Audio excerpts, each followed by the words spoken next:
Seorang pria berusia 28 tahun, Marcelinus Sonamon, terjebak dalam situasi sulit setelah upayanya untuk memiliki sepeda motor dengan cara yang tidak sah.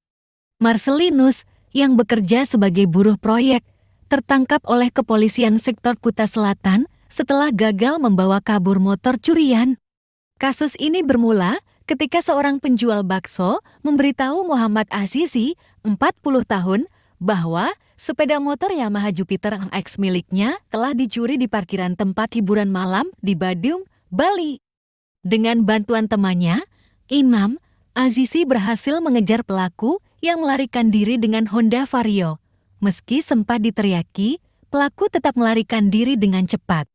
Namun, perburuan berakhir ketika pelaku terjebak di sebuah gang buntu. Dalam kebingungan itu, Marcelinus memilih untuk meninggalkan motor curian beserta sendal jepitnya. Setelah kejadian dilaporkan kepada polisi, tim Opsnal Reskrim Polsek Kuta Selatan melakukan penyelidikan dan berhasil menangkap Marcelinus di sebuah bidang proyek tempat tinggalnya.